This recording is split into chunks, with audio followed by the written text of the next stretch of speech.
परिवार खराब कभी नहीं होता अगर घर का मुखिया सही हो तो। इसको बुरा लगे तो माफ करना, हकीकत नहीं है। परिवार कभी खराब नहीं होता, परिवार का मुखिया सही हो तो ये फैक्ट है। इससे जुड़ी एक छोटी सी जो है ना कहानी मैं आपको बताता हूँ, आपको यकीन हो जाएगा कि ऐसा है। अगर गंद फैलता है तो हमेशा ऊपर से फैलता है, शुरुआत ऊपर से होती है। मैं खुद क्या कर रहा हूँ, अपने बच्चों को क्या दे रहा हूँ, शब्दों में क्या दे रहा हूँ और प्रैक्टिकल में क्या दे रहा हूँ, दिस इज वेरी इंपॉर्टेंट। मैं बेटे से कह रहा हूँ बेटा झूठ बोलना बहुत गलत बात है, झूठ बोलना पाप है, और मोबाइल देकर मैं कहता हूँ बेटा अंकल को कहते पापा घर पे नहीं है। एक तरफ मैं बेटे को कह रहा हूँ कि झूठ बोलना गलत है, तो दूसरी ओर मैं उसके हाथ में मोबाइल दे के कहता हूँ कि अंकल को कहते पापा घर पे नहीं है। What is this? क्या है? बच्चे जो देखते हैं ना वो सीखते हैं, इफेक्ट है। घर का मुखिया अगर ऐसा हो कि वो कड़वाहट को पी सके, जहर को पी सके, संवेदनाओं को समझ सके, भावनाओं को समझ सके, तो घर कभी भी खंडित नहीं होता, घर में कभी भी विरोधाभास नहीं होगा। आपको पता है शिव जी का वाहन क्या है? बैल है। माता का वाहन क्या है? शेर है। गणेश जी का वाहन क्या है? सुआ है। शिव जी के तीसरे नेत्र में अग्नि है, जटाओं में गंगा है, सारा विपरीत है। उसी घर में गले में सांप है, मोर भी है, सारे एक दूसरे के विरोधी हैं। लेकिन क्या उस घर में कभी अस्त आई है? क्यों नहीं आई है? क्योंकि घर का मुखिया जो है ना वो जहर भी कंठ में रोकने का सामर्थ्य रखता है।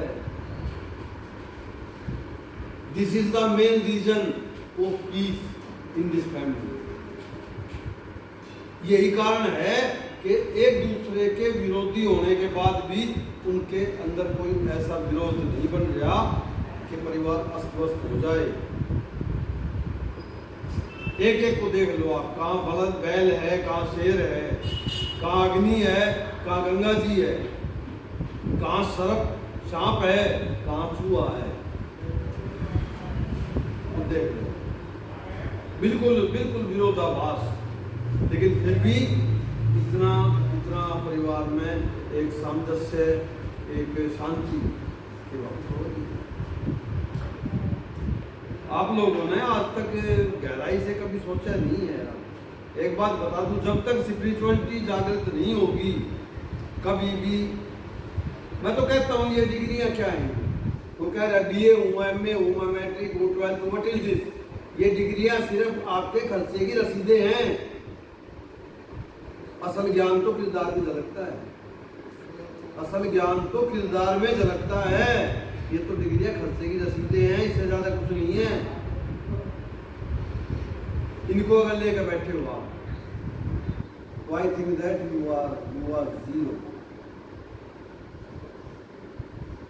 अभी अपने आप से गहराई से बात करके देखो, अपने आप को मौन रख कर देखो, आपको खुद सारा क्लियर हो जाएगा कितने आपके हितैषी हैं, कितने आपके बाधक है। लेकिन बहुत ज्यादा संख्या है उनकी जो बाधक बने हुए हैं और घातक भी बैठे हैं, जो एक पल में जीवन को नरक में बना सकते हैं, एक पल में जीवन को नारकीय बना सकते हैं। वो आपको, आपकी मेंटलिटी को, आपके विचारों को उस स्टेज पर ले जाएंगे जहां आप बिल्कुल भ्रमित होकर एक मजे के लिए एक वो कर्म कर बैठोगे कि जीवन भर मुक्ति नहीं होगी।